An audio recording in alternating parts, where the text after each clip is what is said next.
Hi friends, welcome to Ammu's kitchen.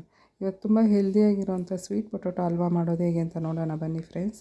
ಮೊದಲಿಗೆ ಒಂದು ಪಾತ್ರೆಗೆ ಅರ್ಧ ಲೋಟ ವಾಟ್ರ್ ಹಾಕ್ಕೊಂಡು ಸ್ವಲ್ಪ ಬೆಲ್ಲ ಹಾಕ್ಕೊಂಡು ಲಿಕ್ವಿಡ್ ಮಾಡ್ಕೊಬೇಕು. ನಂತರ ಒಂದು ಪ್ಯಾನ್ಗೆ 3 ಸ್ಪೂನ್ ಗೀ ಹಾಕ್ಕೊಂಡು ನಾನು ಆಲ್ರೆಡಿ ತುರಿದಿಟ್ಟಿರೋ ಸ್ವೀಟ್ ಪೊಟೊಟೊನ ಆ್ಯಡ್ ಮಾಡಿಕೊಂಡು ಒಂದು 2 ಮಿನಿಟ್ಸ್ ಹಾಗೆ ಫ್ರೈ ಮಾಡ್ಕೊಬೇಕು ತುಪ್ಪದಲ್ಲಿ. ಅರ್ಧ ಗ್ಲಾಸ್ ವಾಟ್ರ್ ಸೇರಿಸ್ಕೊಂಡು ಒಂದು 2 ಮಿನಿಟ್ಸ್ ಬೇಯಿಸ್ಕೊತಾ ಇದ್ದೀನಿ. ನಂತರ ಇದಕ್ಕೆ ಆಲ್ರೆಡಿ ನಾನು ಬೆಲ್ಲದ ಲಿಕ್ವಿಡ್ ಮಾಡಿರೋದನ್ನ ಫಿಲ್ಟರ್ ಮಾಡಿ ಸೇರಿಸ್ಕೊಂಡು ಒಂದು 2 ಮಿನಿಟ್ಸ್ ಬೇಯಿಸ್ಕೋಬೇಕು. ಇದು ತುಂಬ ಈಸಿಯಾಗಿ ಆಗೋವಂಥ ಸ್ವೀಟ್ಸ್ ಫ್ರೆಂಡ್ಸ್. ಜಾಸ್ತಿ ಇಂಗ್ರೀಡಿಯೆಂಟ್ಸು ಬೇಕಿರಲ್ಲ. ಸಡನ್ನಾಗಿ ಯಾರಾದರೂ ಗೆಸ್ಟ್ ಬಂದಾಗ ನೀವು ಇದನ್ನು ಇಮಿಡಿಯೇಟ್ ಮಾಡ್ಕೋಬೋದು. ನೋಡಿ, ಇವಾಗ ಇದಕ್ಕೊಂಚೂರು ಏಲಕ್ಕಿ ಪೌಡ್ರ್ ಸೇರಿಸ್ಕೊಂಡು ಮಿಕ್ಸ್ ಮಾಡ್ಕೊತಾ ಇದ್ದೀನಿ. ನೋಡಿ, ಡ್ರೈ ಆಯಿತು.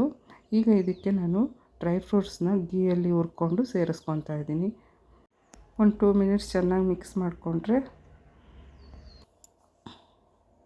ತುಂಬ ಟೇಸ್ಟಾಗಿರೋಂಥ ಸ್ವೀಟ್ ಪೊಟೊಟೊ ಹಲ್ವಾ ರೆಡಿ ಆಯಿತು. ನೀವು ಟ್ರೈ ಮಾಡಿ ಹೇಗಿತ್ತು ಅಂತ ಕಮೆಂಟ್ ಮಾಡಿ ಫ್ರೆಂಡ್ಸ್. Thank you.